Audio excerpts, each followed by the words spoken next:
figured that we would answer some much needed question answering because we keep getting the same questions. The same questions over and over and over again. So we're going to break down our little seminar today is who, what, where, when, why, and how. That's right. So should we go? Yeah. Let's go. All right. All right. Well, hello there, everyone. Welcome to our webinar today. I know we've got a few that are just joining us here. Many of you are probably joining us on your lunch hour. Thank you for spending some time with us. We'll make sure it's definitely worth your time investment here. So, Aaron, let's just get going. Let's talk about who we are. Sure. So, my name is Bobby D. Don't we have a cute little thing, the little infographic to show who we are? Oh, yes. There we go. All right. So I'm Erin. This is Bobby. We like to say we're formerly known as auctioneers because that's kind of how we got started. Well, not kind of, it's absolutely how we got started into this beautiful industry. Both of us come from the auction world. That's how we started, although my family lineage put me into the auction world and my college lineage put me into the nonprofit sector. So melding those two is kind of how I focused all my energy in becoming the expert in fundraising auctions. Yeah, and I've been doing auctions for 20, 25 years and came from the commercial auction side, from the auto auction world. And one day woke up, I was like, you know what? I need to make a bigger impact in the world. I need to learn fundraising. I want to be able to help nonprofit organizations go out and change the world. Because you think about it, the nonprofits are the ones that are bridging that gap of the services that are lacking. So thank you to all of you for the great hard work that you all are doing with us in this world to make it a reality. So we're going to be helping you and we're going to help you raise some money because that's what it's all about, right, Aaron? Absolutely. Raise that money. So we're going to give you just a little bit background of our story. Just how we say met in the stars and combined our hearts. And Bobby's the romantic of the family. Obviously. What's happening in that picture right there, Aaron? That's where Bobby proposed to me in Times Square on New Year's Eve, which is a package he bought at an auction. Yes. At a gala. At a gala, yes. And we have 4 boys together. We are the Brady Bunch. So we have 4 boys, 2, they all kind of touch a spectrum somewhere, some way, shape, or form or other. But don't we all? Especially the cats. Especially the cats, yes. And we live here on Long Island in New York, and we are right here at the end of our season of 2023. And what a great year! Yeah, 2 seasons, babes. We made it through 2. We did. We survived. Spring and fall is what we call our seasons because most of our gala seasons are in spring and fall. Bordering both of those, we did have some Christmas events. We did have some summer events, obviously, especially on the island. Golf outings galore. And we get to go out to Hampton every now and then or fly across country and get to go do paddle races and all the wonderful things. Absolutely. Okay, well, so Aaron and I came from the auction world as auctioneers, fundraising auctioneers, and we got connected. We start talking about fundraising. We're like, where does the real fundraising happen? Where does that happen at the event? And yes, auctions are great, and we're selling things for tens of thousands of dollars, but we really identified that it's that paddle raise, it's the special appeal, it's the live ask that really that's true fundraising. That's true. Well, they also, auctions become a very exclusive experience. We realized that, we were having events where hundreds of people were in attendance and only a couple show-offs got to win the big items. And we still love that fun. That's definitely a great fun experience, but it's not reliable income. Back when my mom was doing this, she would just hope somebody was really drunk and would make a big gift and would be good for it. And, it became about, these couple of people, but what was happening is those people would come and kind of be an ass for that event and not come again. So that money was not reliable. What we realized is that people were coming to the event because they cared. And that became the focus of Inspire Hearts fundraising, is how to be an inclusive event, how to unite audiences, how to get donors out of your guests. How to transform them. Exactly. That's what it's all about. And transformation is a very important word, especially when it comes to fundraising and the transaction. There's the transactional side, which is your auctions, and somebody's buying something and they're receiving something in return of that. That's a deep transaction. I mean, it's hard to fundraise much beyond that.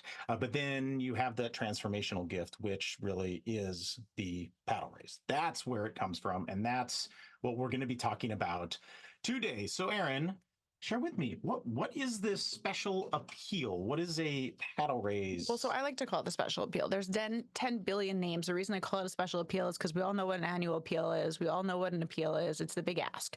There's some incredible books out there about the ask. And I think that you all know, especially in development, what the ask moment can be. So at an event, they used to call them funded needs, fund a mission, raise a paddle, cash call, stand for the kids, stand up, all these different names. I call them a special appeal because they are what they are. You focus your event fundraising on one special thing. Now, if you have an item, and I'm not saying that you have to have an item, that is very clear, but say you need a new playground, this is the easiest explanation, then we're raising money at the event just for that playground. Everybody has an opportunity to support and give. Most of our organizations, I will tell you, do not have a specific item because that's when they would do an annual appeal for that if they had a specific item. So it's a moment where people can just raise their hands at different levels of donations and feel included. They raise their paddles. I want to be very clear there. We love paddles. Paddles, Love, yes. love paddles. Um, if you say paddle on a video with Bobby, he has to show you a paddle. We have a drinking game. The reason that he likes to show them is he likes to show the size and numbers, shapes that we like. If you work with us, you get a sample of them that come to you. But we use them as the big unifier. So raising your paddles at different levels of donations. And this depends on your organization, which levels those are. We have groups that'll raise $1 million paddle, and we'll have groups that raise $50 paddles. It doesn't make a difference. Honestly, giving is giving and love is love. And the way you get to $1 million is you start at 50. That's right. And work that donor up the fundraising ladder. Yeah. And when you look at comparing auctions to paddle raises, auctions are kind of limited with the donors that you're able to really bring to the fundraising table. And a paddle raise special appeal funded need can bring 100%. I mean, we've had events where we've had 100% giving, and we really try to encourage that. What is 100% giving? Be clear.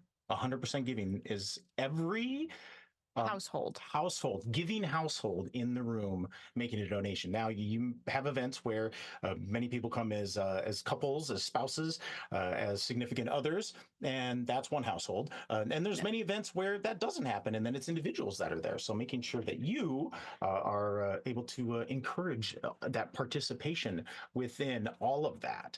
And you can call the special appeal whatever you want to. Maybe we like to encourage organizations to brand that special appeal. We want them to brand it. If it's a Make-A-Wish client, we're funding a wish. If it's an organization that's helping families, it's Fund the Family, Fund the Dream. Sure, you can make them very cute names. That is lots of. You can name them. You can challenge them, you can create them into a special fund moment. But essentially what an appeal is going to be is a moment during your event or a few moments, a block of time during your event where you've asked your entire community of guests and hopefully donor to come together, become donors, raising their paddles at an inspirational level.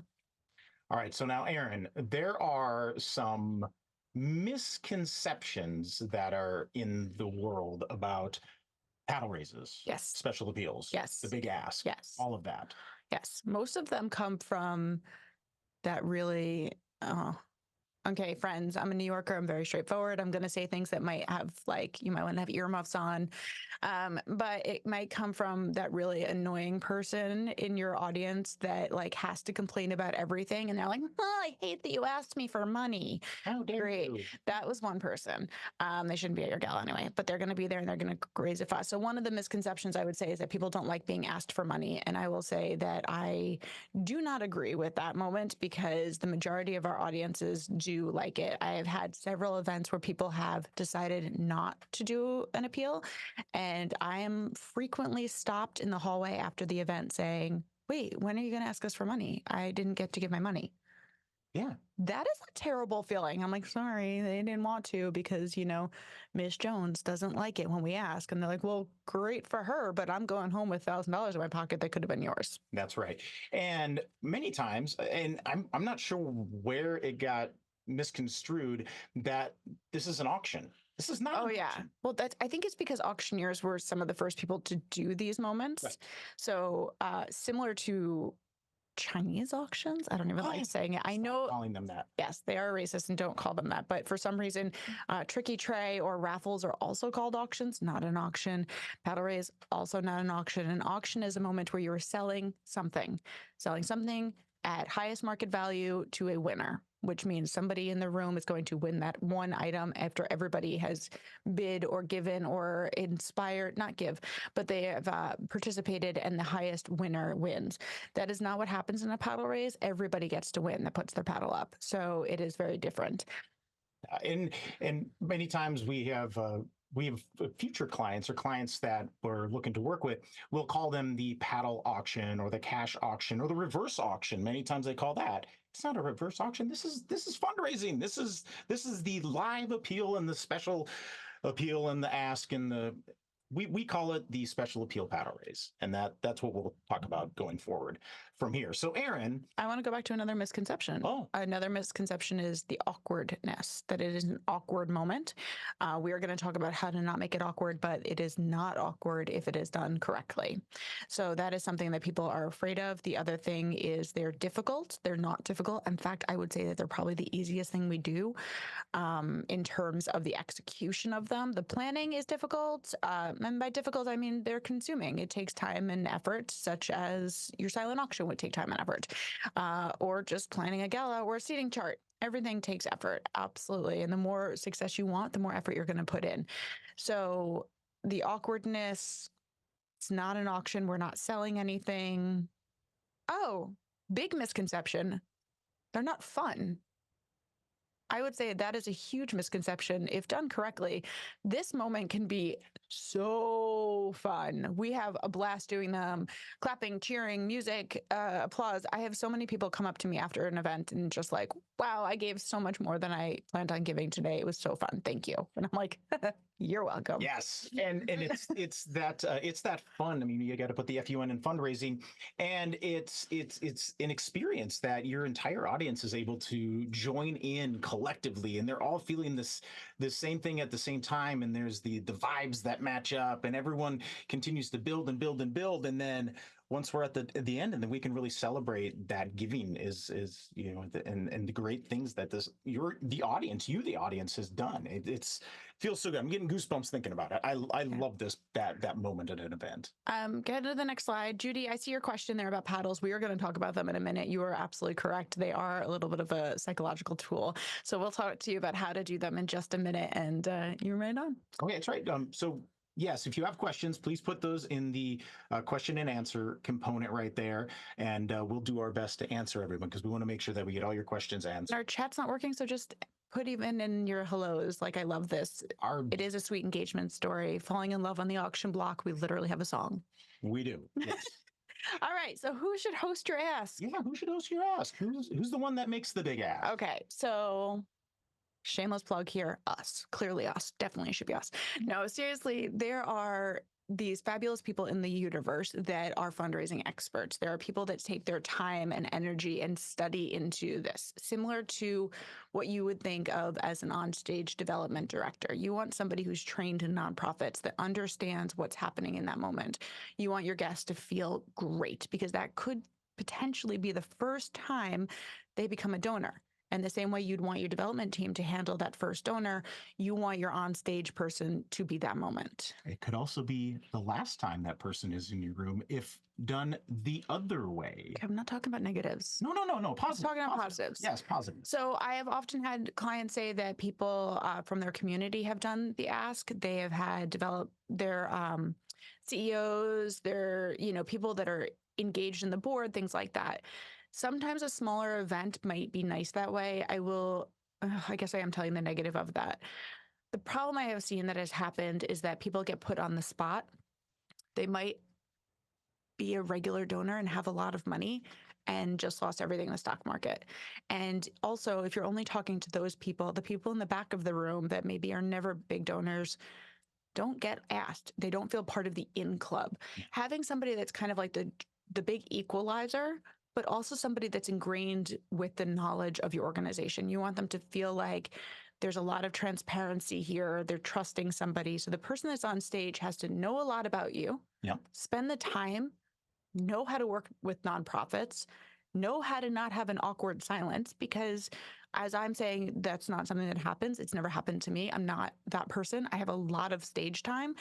The stage is a scary place. Top two biggest fears in the world are Public speaking, and asking for money. asking for money. These are very big fears. And you have a moment where there is an awkward silence, proper amount of time that doesn't get awkward or uncomfortable, but it lets people know this is a moment to act, and it gives a lot of encouragement. I don't know how, we can't really train you how to do that, but talk to somebody that's going to have that experience. Same as you would be hiring an auctioneer, somebody who's great at selling things. Most auctioneers have had a lot of time and energy learning the psychology of selling something on stage. Yep. They're not up there just talking fast. That's the easiest thing they teach you in auction school. Yes, there's an auction school. There's several of them. But the easiest thing they teach you is the fast talk. What you have to learn through experience is like being a bartender, knowing when that person's drink is ready to be filled, knowing exactly what they drink and how much more they need or don't need. So this is what your person on stage is doing. They're actually gauging the audience. They're reading the psychology, how to push more. Maybe they need more science. Maybe they need more stats. Maybe they need more heartfelt. Maybe they need more cheering. Maybe they need you to move on. You need to know that, and that's the hardest thing. What I will tell you is if you are deciding to do that internally and you have somebody internally that's not an expert at this, I will plug technology here, because if you need somebody to fill that space. So there are technology companies that maybe have the thermometer or things like that. Mhm. If you don't have an expert on stage, maybe invest that way. It's still an investment, but the ROI of what you're doing is more important than what you're spending. And I know that's an awkward thing, but we all know that in nonprofits. Yeah. Well, and it comes down to risk. You're mitigating your risk by working with a professional that has experience in this. They know how to ask. They know when to say when. They know how to move on. They know how to engage the audience. These soft skills that are really hard to attain in any school out there, and it all comes from that real world education. It's the school of hard knocks is where it comes from. And I'll just talk one more thing on that. Who there now? Many times you will have a celebrity. It could be an actual celebrity, someone from Hollywood. It could be a local celebrity, whether it's a TV newscaster or the weatherman or a owner of a business or some whatnot, and they look really good on TV, and that's a scripted piece. However, this is fully improv. Like, this is in the moment.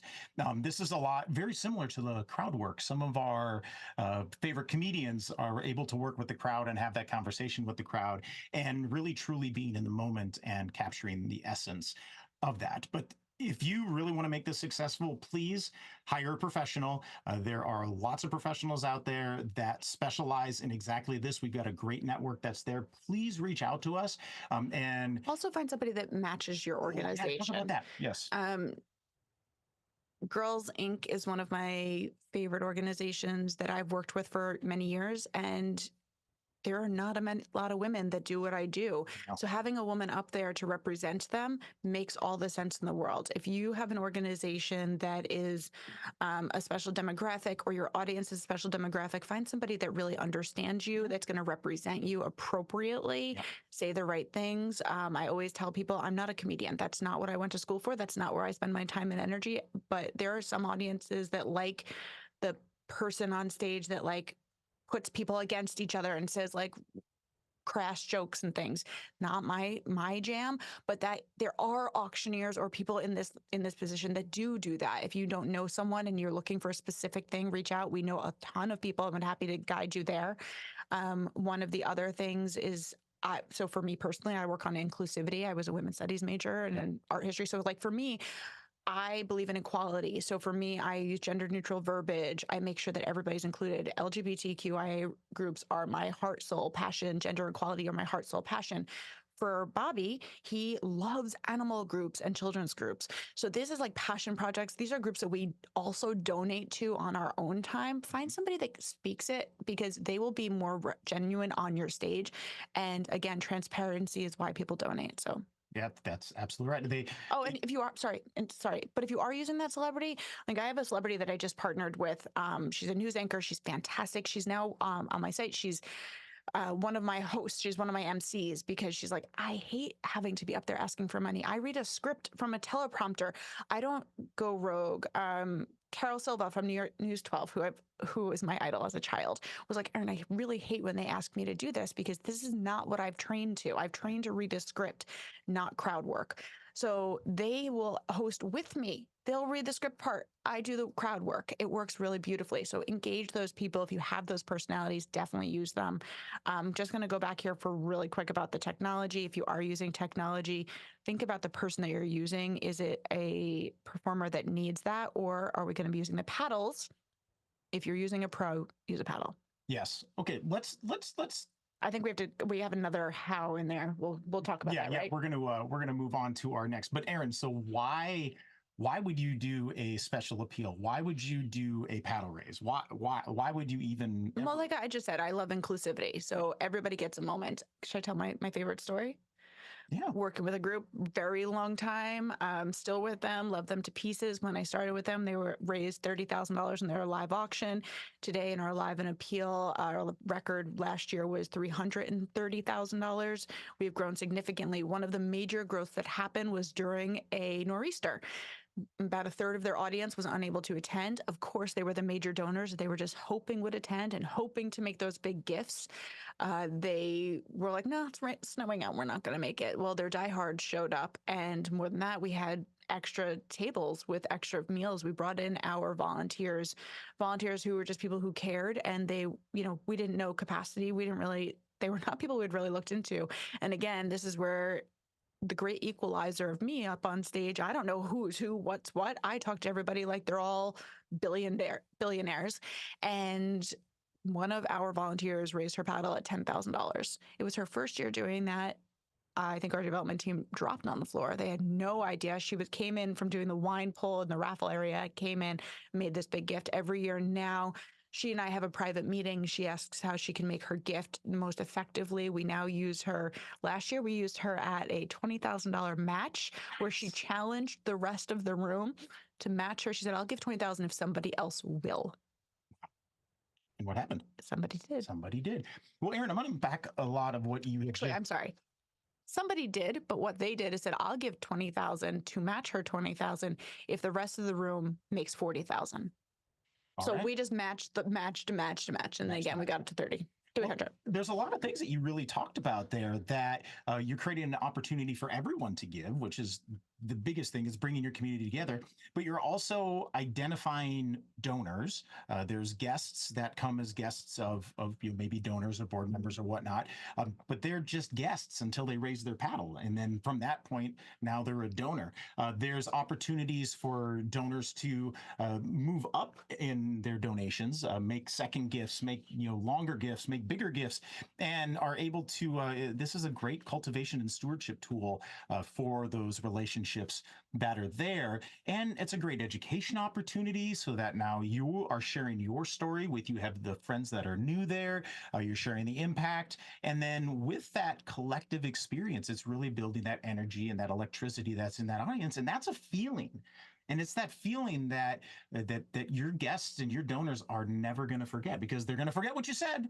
They're going to forget about the video. They're going to forget about the program. They're going to forget about everything, but they're not going to forget how they felt when they leave the room. And the reason that feeling is so important is that when the next communication that you have with them, you should do it right after the event, but then the communication that you have from them after that, whether it's a week, a month, 6 months after that, they come right back to that event and they feel that feeling again. They're like, oh, that felt so good. So then when they're writing that big check, they're feeling that feeling, and then they're looking forward to that feeling again next year. So that's why you have to continue to evolve and enhance and grow your special appeal and your events so that these donors, they keep coming back and participating at higher levels. I've got another reason why. Why? Why don't people give? Why don't people give? Because they weren't asked.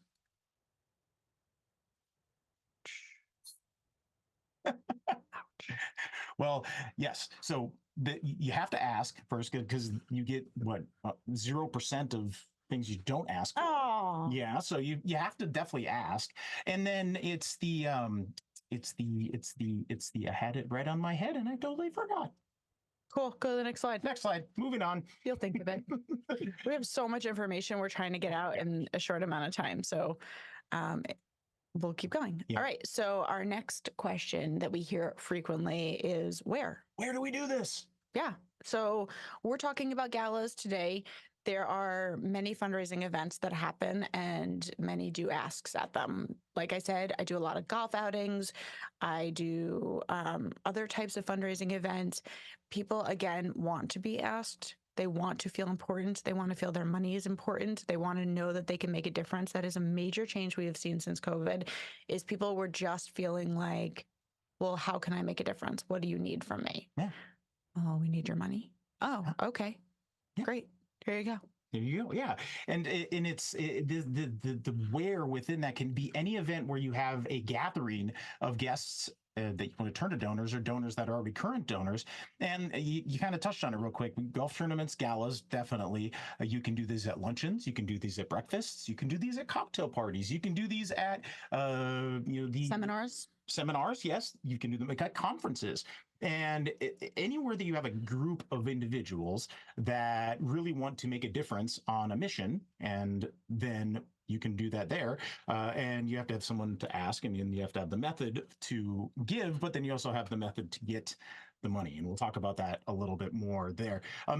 So let's talk a little bit more about this where, Aaron. So now, when So we're we're going to talk a little bit more about galas because that's where we see the most impact. I do have a saying, I say the higher the heels, the more they spend.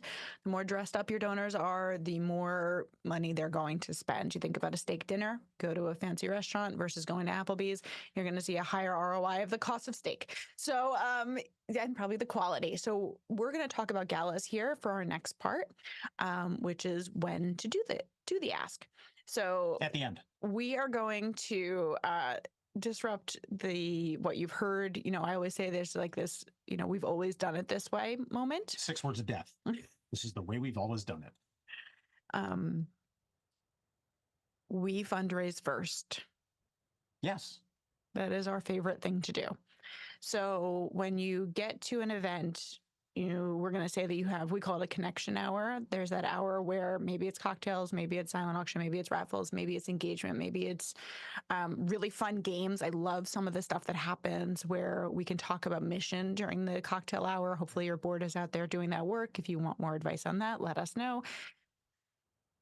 You sit down for the program, right? Everybody sits down. Salads are on your table. Everybody is sat, and we're about to start our program. This is where we like to push our fundraising forward. Now, I will go back to earlier when I said that my mom used to do auctions back in the 80s where she hoped everybody was really drunk. And you'll say to me, well, Aaron, they're not that drunk when they first sit down. We got to get them loaded. Well, no, that's actually not true unless you want to deal with the headache of getting the money. Yes. Or the awkwardness. So after you have about a drink, what is the number? It's about 1.7 drinks is what they've found in studies of the effects of alcohol go from positive, where everybody's feeling good, they're kind of toasted, they're having a really good time, to where it then turns to the negative, and then it looks then the alcohol makes people look inward, and they become very selfish and like, no, this is about me, and I'm gonna party. So what happens during that time is that people can't hear as well. Also. The alcohol seems to mess with their ears and they just can't hear. They talk louder. They're only focused on their next drink. So once they've had their first drink, they've sat and they have a drink where they are. Now I'm focused on alcohol. Not every event has alcohol in it. But again, you've got this great feeling when you came in. We want them to remember that. We want them to also leave with that great memory so that they remember that this was the best gala they ever went to and they can't wait to come back. We don't want them leaving feeling nagged for money. We don't want them leaving feeling bored. We want them to leave in a good note. One of our biggest goals, and one of the things we say, is that if a person is saying, I can't wait for next year, then we know we had a successful event. The other thing we know we had a successful event about is if they don't leave. No, but yeah, when nobody will leave, when they're in this space of this energy and this amazing opportunity that they just had, and they don't want to leave the space because they created that and then are able to celebrate within that, and that's how we know that a gala has been great. That the catering has picked up all of the plates and they picked up all of the stuff. They're starting to pull the tablecloths off of the tables, and there's still people in the ballroom. Versus where there's still speeches going on and we haven't done our ask and people are trying to sneak out the doors. Yeah, babysitter time kicks in, and then they're like, "Oh, I got to go," or the They're game's on, or whatever. Bored. I mean, it gets long and dull. And so now you're going to say to me, "Well, we have a lot of honorees at our event. Great, let's celebrate them." The time to celebrate them is at the end, when you've had this huge party for them and you're celebrating them. Now we can announce them. We can talk about them. Yeah.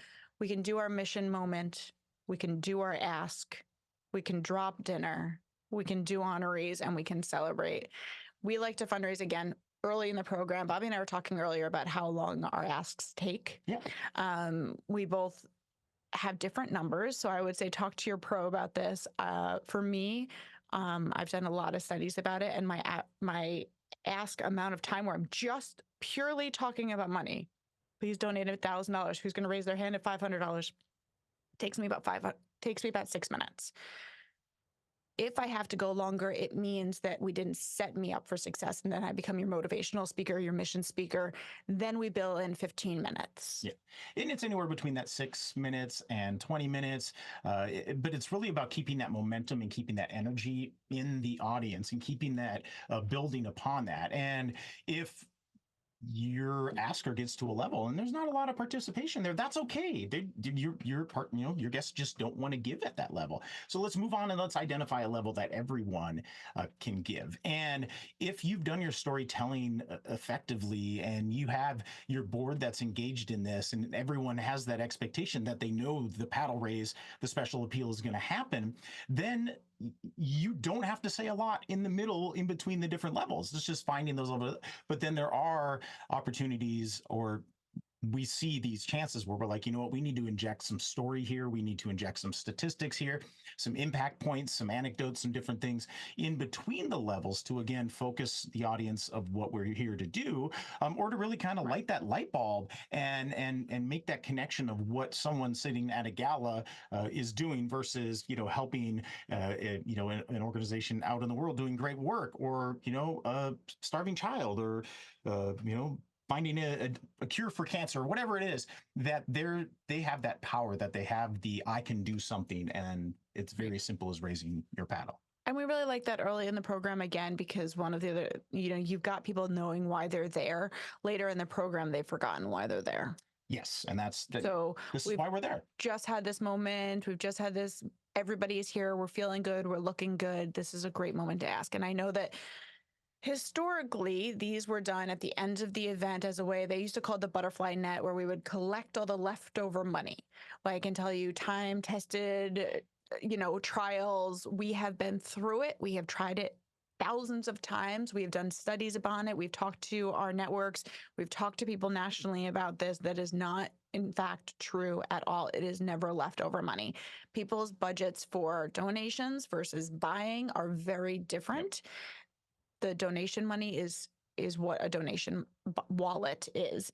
And so no matter when we ask, it's still coming from that same wallet. It just depends on if that wallet's shoved down deep in their bag, right, or ready to go. Well, and every guest comes to an event with a particular budget in mind. They are going to spend $500. They're going to give $1,000. They're going to give $2,000, whatever it's going to be.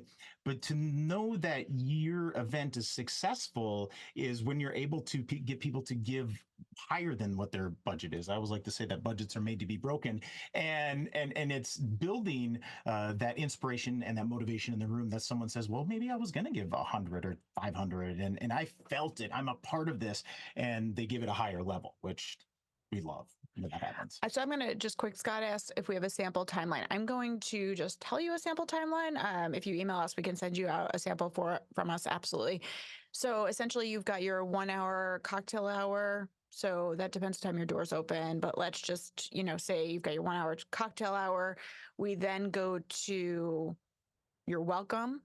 Sometimes there's a blessing or something that happens during that time. make sure that there's wine on the table or their drinks are all full. Then salads are plated when they sit down.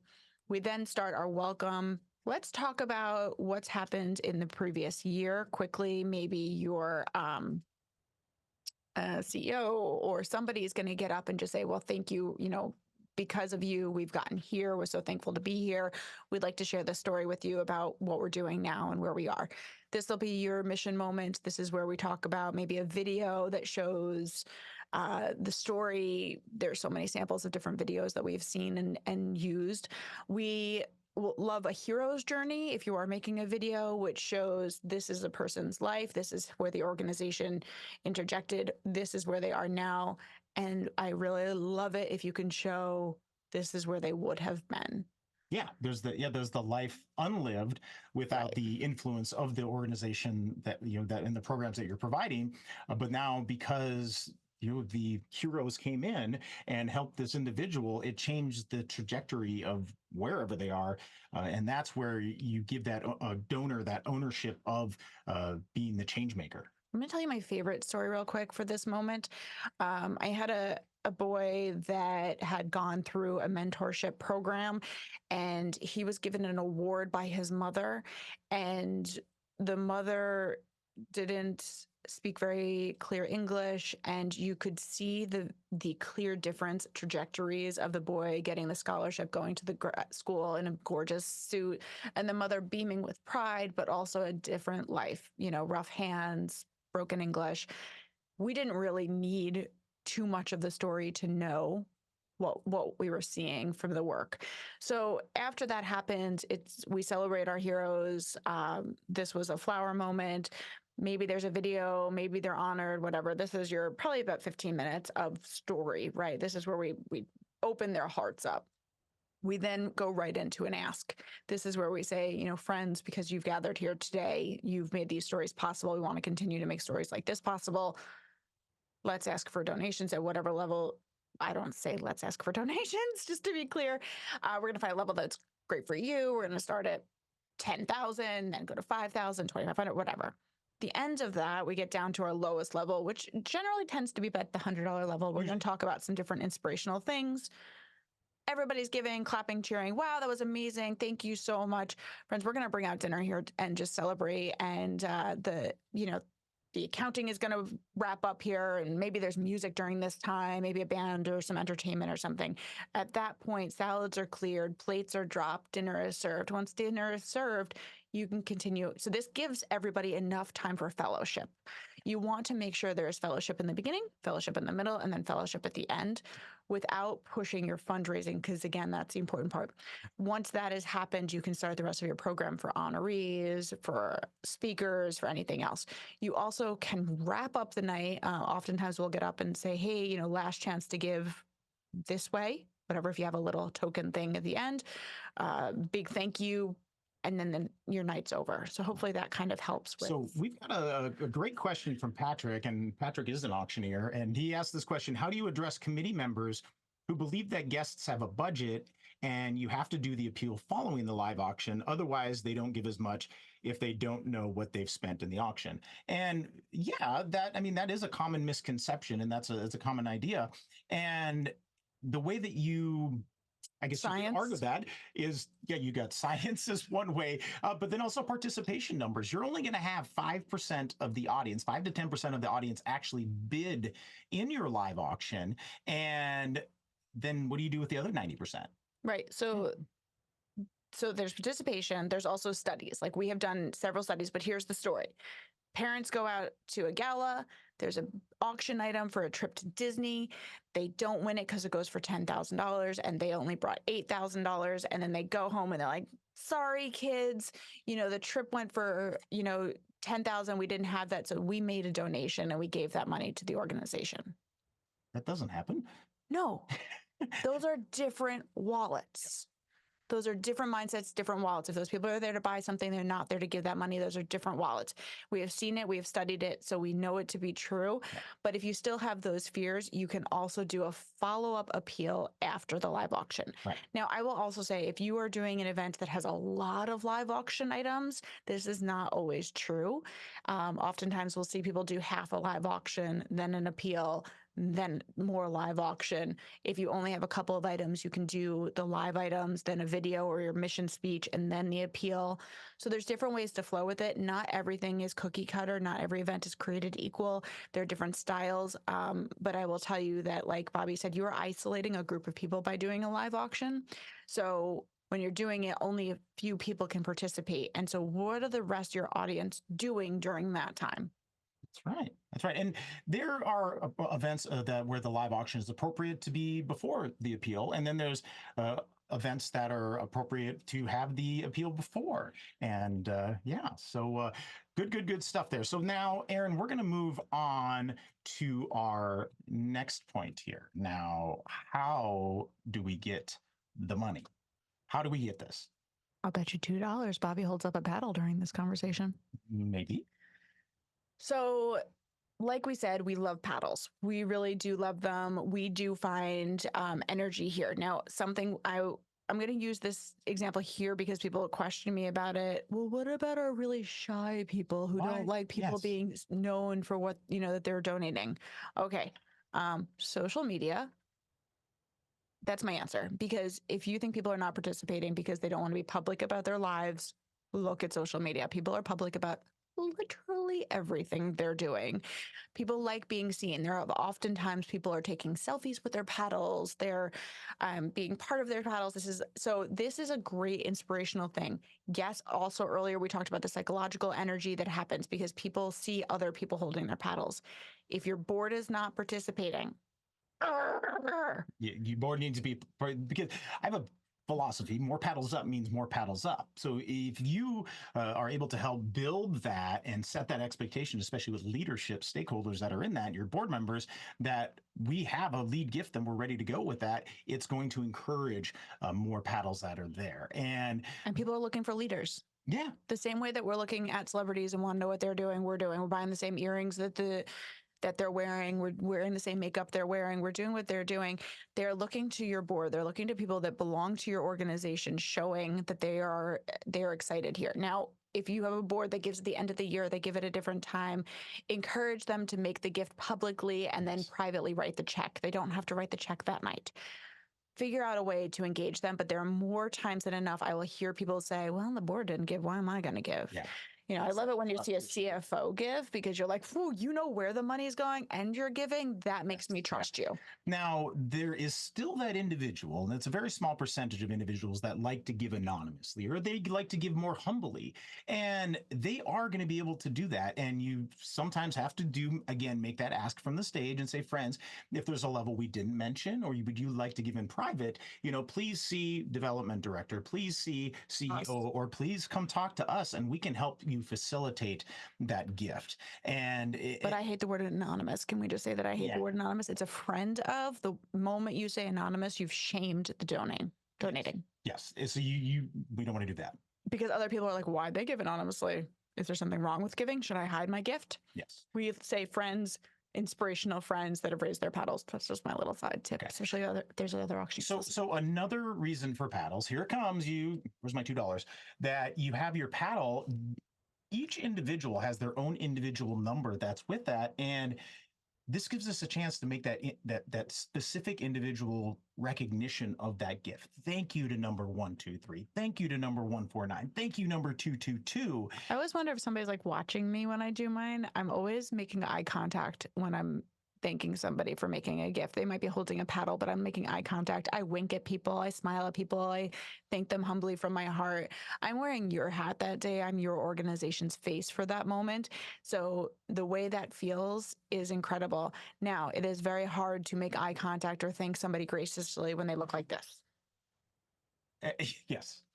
And there's the big difference. Now, again, I mentioned earlier, if you don't have a professional, then technology is a way to do things. Well, let's talk about that then. Let's chat about the giving through technology versus raising the paddle. When is the most appropriate time to use technology?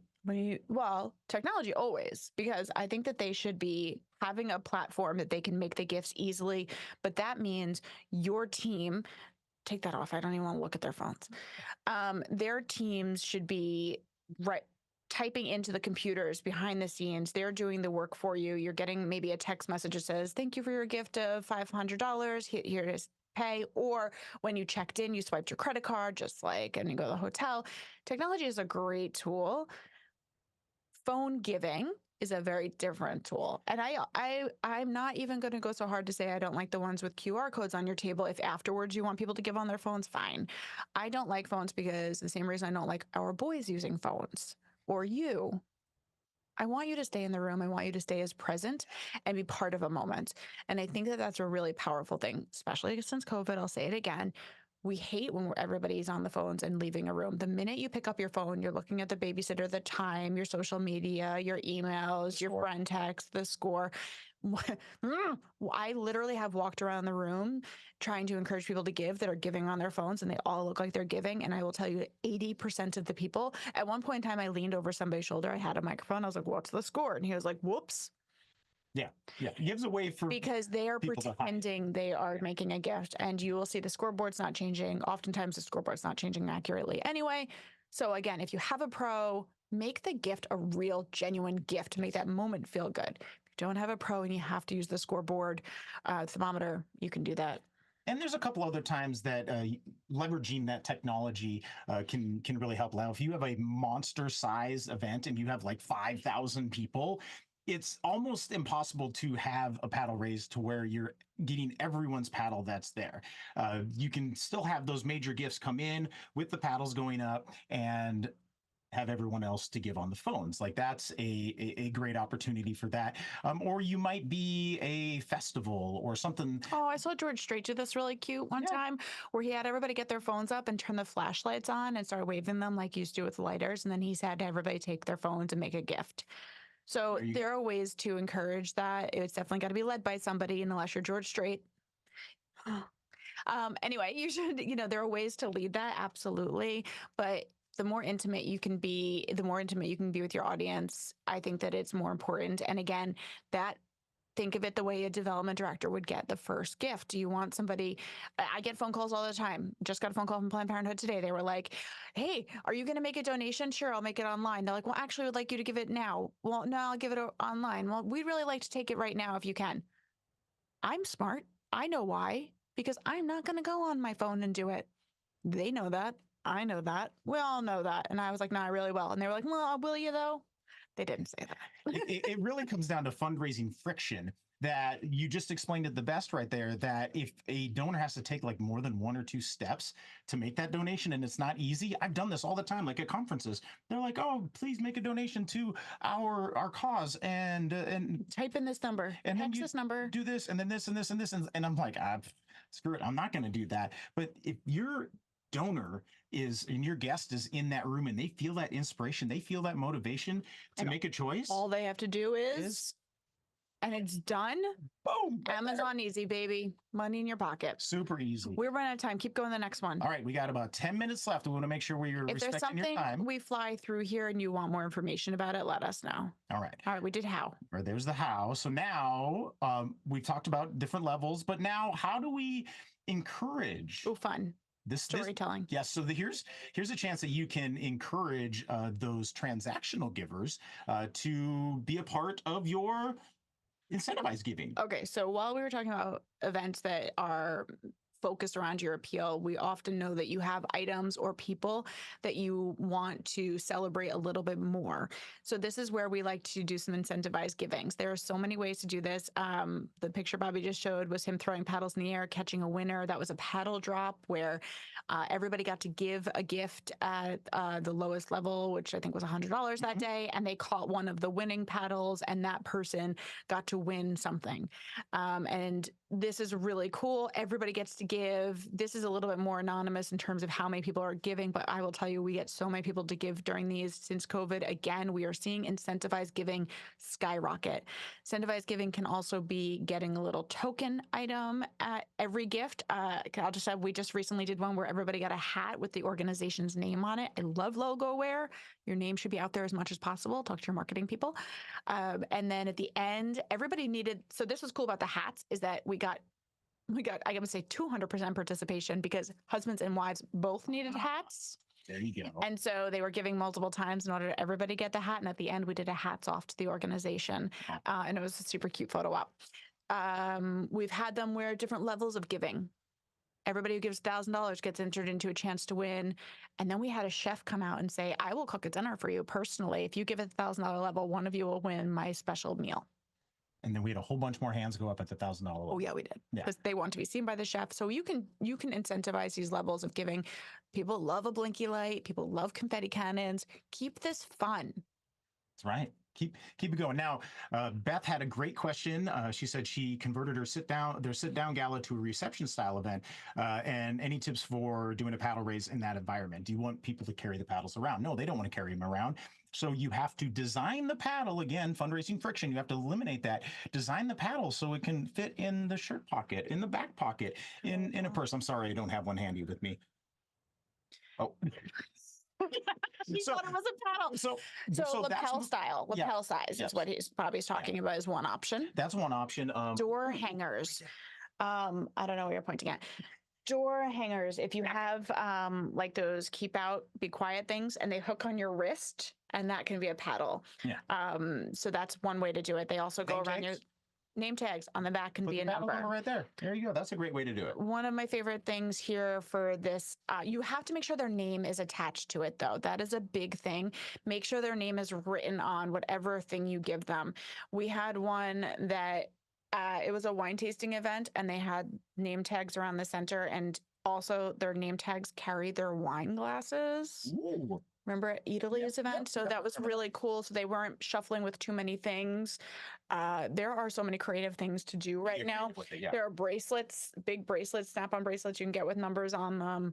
So, and if you have to, again, do a phone style giving during this, my advice to you would be somehow to get quiet during that time, get an elevated space, even if it's just a small thing, get your person to elevate and stand up. If you've got screens around, maybe there's going to be an award or an award for everyone. Capture the attention. Like a big firework is going to go off on the screens or something if you get the donations to be happening, but you do need to get people's attention. It is a little bit more difficult to do reception style events in terms of that, but it's not impossible. We've done them frequently. Yes. So, Aaron, we have a special gift for our audience because we are in the holiday giving time and we got about 5 minutes left. So, we were talking about incentivized giving, and this is a great idea that everyone that's using a paddle raise can utilize. Now, we had talked about the paddle drop. Remember, we talked about the paddle drop, but there's also an opportunity where individuals, you can make that ask and they can drop their paddle and they can write on the paddle with a Sharpie a donation. They can write which level they'd like to give for like a special. We've done this with teacher appreciation. Let's give to the teachers. Let's give to a special project. One of my Let's do favorites something. here is a group that deals with food insecurity, and they set a table out that is separate than everybody else's table, and it all has it had like these different things on it. It was like plasticware, I guess, for the table. So it was set to be like, you know, this is what other families are dealing with. Yeah. And as you were leaving, you could write on your paddle. They had Sharpies out there, and you could drop it down on the table and make a gift of a different level. We would say on average, so if our lowest level in event is $100, our average gift there rounds out to be 150 because some people will give 20 and some will give hundreds. Drop it in a crib on the way out if it's a kid's event. Just dropping them in a different way is a great way. This is somebody who's pre-swiped their credit cards, Right. their organization. The other thing, I just really quick, two more nuggets. Can I give two nuggets? Yes. Okay. One is that because, oh God, I can't believe you're doing this. Drink. Number on the front, right? And you've got your name on there. He's written it in Sharpie, but whatever your name's on it. On the back of your paddle can be branded. Sell your paddle branding. That could Put be a great mission way. on here. I just had an event where kids drew pictures on the back of all of the paddles, and Yes. everybody had a personal thank you card from a kid for the organization. I thought that was absolutely wonderful. And it was part of my pitch because honestly, the video got screwed up and I had to do like this hard pitch. And I was like, look at everybody's thank you cards. So we talked about that, but you can sell it. You have a sponsor, great sponsorship opportunity. The other thing to do with sponsors is to match a level, match Yes. donations, match donations, match donations, match a level, lead a gift, encourage the room to be alive. Like I said earlier, I used that one donor who said, hey, I'm going to give you 20,000. What do you want me to do? And I was like, let's match. She thought I meant let's match one person. I meant match the room, but hey, we got somebody. So you never know. She knew better than I did during that moment. So that would be my 2 tips: using people to incentive, tips, prizes, items, something to incentivize levels. Let's put some energy there. And then also what you can do with your paddles. That's right. And here's the most important slide, I think, of all of this. Here, let me click in here. We got a couple more minutes. If there's any questions, pop them in here real quick and we can get them answered. If there's a question that comes through and we don't answer it, we'll make sure that we email the answer out. But Aaron, we're going to do this again. And we want to say thank you to all of you so much for being a part of this for our first webinar style. We're going to be doing this monthly. This is why Bobby loves this, though. Bobby loves this, a thank you moment. The thank you moment for a paddle raise is the most important thing you'll do. Yeah. And thank you in the room is definitely very, very important. But the most important thing is, how do you say thank you after the event? And the most effective way is for a board member to call the person that raised their paddle and thanking them for the gift. Studies have been shown that you could leave a voicemail is just as effective as getting the person on the phone. But the pure fact that leadership is reaching out to all of the people that raise their paddle makes a huge, huge difference and can help you to build towards that next gift. So definitely saying thank you in a unique but authentic and impactful way is really the biggest point of all of that. So definitely have to say thank you. Here's another little tip that I'll give.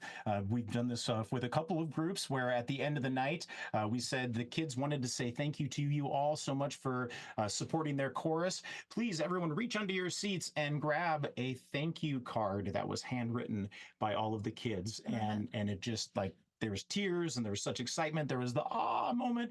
So you can go ahead and use that. We've got a couple little plugs that we do want to chat about real fast. We do have a podcast. Dun, dun, dun. Heart of the Gala podcast. Now, Aaron said earlier that we have so much information in our heads that we can't, we scratch the surface here within 60 minutes. But we talk about all different types of fundraising opportunities. We have special guests. You can find it everywhere that podcasts are, Apple, Google, Spotify, all the things. You can find us at inspirehearts.com. Follow us at Inspire Hearts on Instagram. We're going to be putting a lot more content and a lot more inspirational quotes that are going to be known out there. And if you're on TikTok, you can find us, a couple of auctioneers on TikTok. We got some funny, fun videos that are going to be going on with that because, we are a couple of auctioneers And very funny. a couple of characters. So I do want to thank each and every one of you so much for coming out and being a part of this. Thank you for taking time. Thank you for investing time into your fundraising event. This shows that you care and that you are aspiring to inspire your donors. Oh, you're so sappy. It's so just adorable. Isn't it cute? Friends, thank you so much for joining us. And I really do. I'm thrilled that we got into this. I got into the auction industry from my family, but I got into nonprofits because I want to make a difference. And I know that's all why you're here. Wish we could all say we're here to be billionaires because we deserve to be. But good luck with all you're doing. Reach out to us. We would love to help. Bobby loves to help endlessly and do lessons and teaching with boards and things like that. So be in touch. So again, my name is Bobby D. Happy New Year, folks. Happy New Year. Happy holidays, all of that. And we got Aaron, Inspire Hearts Fundraising. Thank you so much for joining us. And we'll see you on the next one. All right. Thanks, everyone. Happy holidays.